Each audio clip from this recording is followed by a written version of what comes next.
Au fond de son logement encombré, il essaie de se reposer sur le plancher malgré une infestation de punaises de lit. Faisiez vous-même le traitement avec la poudre? Oui, ça, un traitement, c'est bon pour 3 mois. La majorité des résidents de l'immeuble de 44 logements sont des personnes vulnérables, problèmes de santé mentale, dépendance ou historique d'itinérance. Tout ce qui est noir ici, c'était des punaises. Ce sont des déjections? Des déjections de punaises, ils sont là.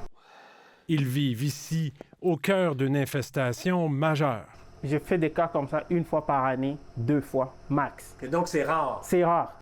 Et tout l'édifice est touché. Ce sont des taches de sang, donc quand les gens se font mordre. Puis ça, ce sont des déjections de punaises de lit.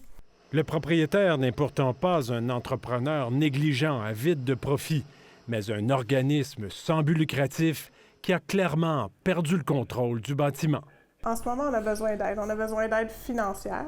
Un autre OBNL, le Conseil communautaire de Notre-Dame-de-Grâce, a dû intervenir d'urgence. Je vais mettre une boîte pour souris. D'abord, procéder au nettoyage et à l'extermination des punaises de lit et des rongeurs.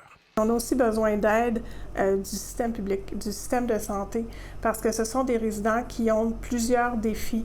Certains, comme cet homme qui ne veut pas révéler son identité, préfèrent depuis des mois ne pas se plaindre. Ben, on a un toit sur la tête, là. Je veux dire, en hiver, il y a des punaises de lit, mais au moins on a un toit quand même sous la tête, là. Le manque de personnel d'accompagnement pour ces résidents fragiles semble avoir engendré le problème.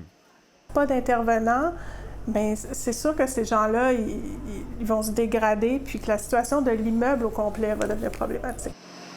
L'insalubrité fait en sorte que 8 des logements pourtant abordables sont inoccupés. Un vrai problème vu la crise actuelle. Ici David Gentile, Radio-Canada, Montréal.